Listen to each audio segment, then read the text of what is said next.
평온함 속에서 자탐을 하고 있습니다. 그러면서 현실도 많이 변한 것을 보면서 종도임을 확신합니다. 어제는 자탐을 하다가 순간적으로 마음 안에 육체가 있는 듯한 느낌을 받았습니다. 이것은 어떠한 현상일까요? 의식에 지금 변화들이 일어나고 있는 거고요. 지금 마음자 안에 육체자가 있는 것처럼 느껴진 거거든요. 의식 안에서도 여러 가지 체험들을 합니다. 의식이 바뀌고 있다는 증거로 보시면 되겠습니다. 그러면서 이제 지금까지 제가 이제 얘기했던 것들, 아까 얘기한 육체자, 마음자, 정신자로 성장하는 그런 것들도 알게 되죠. 그 마음자 안에 육체가 있는다는 느낌이 뭐예요? 육체자는 육체와 환경, 이 분리되어 있다고 했죠. 이 두 가지가 갈등과 투쟁이 일어나요. 피부 경계선에 의해 의식에서 오후 감각은 다 피부에 연결되어 있습니다. 오후 감각이 내가 인식될 때 육체하고 동일시되면서 생존하기 위해서 갈등과 투쟁이 일어납니다. 그 다음에 마음이 일어나요. 마음이 일어나면 육체가 반대에 일어납니다. 성장이 이렇게 일어난다는 거예요. 마음 안에 반대쪽에 육체가 있다고 인식되는 거거든요. 이걸 인식하는 단계가 의식적으로는 요 마음자 단계거든요. 그리고 나서 정신자로 성장하죠. 이게 이제 소유물. 예전에는 나의 것이라고 했어요. 이 소유물. 이념, 신앙, 전통, 지식과 경험, 국가와 민족, 이걸 나라고 믿는 소유물로 하게 되면 반대가 마음이 옵니다. 이걸 왜 이렇게 오는지는 설명을 드렸었는데 봐보세요. 이렇게 됩니다. 이게 육체고 이게 환경이에요. 여기에서 또 하나 통합된 마음이거든요. 근데 이 육체 안에서 마음이 생겨요. 그럼 또 요거 안에서 전체의 마음이에요. 여기 안에서 소유물이 생겨요.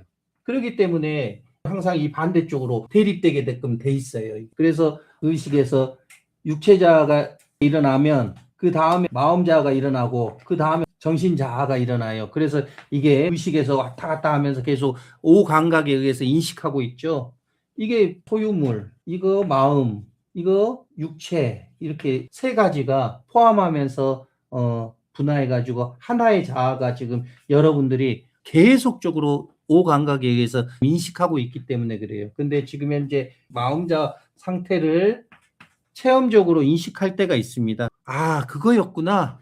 그거여서 지금 그렇게 인식됐구나. 그렇게 되면 지금 이 구조를 이해하게 돼요. 그러니까 여러분들도 전체적인 내 마음의 의식 구조를 알고 있어야 돼요. 그래서 이론이 중요합니다. 교학이라고 하죠. 실천과 교학이 있는데 이게 알아야 돼요. 그래야지 내가 체험했을 때 선생님이 얘기했던 게 이렇게 돼서 내 마음에서 일어나는 것들이 인식이 이렇게 되구나. 그렇게 되면 그걸 아는 순간 딱 단계가 한 단계가 딱 올라가요.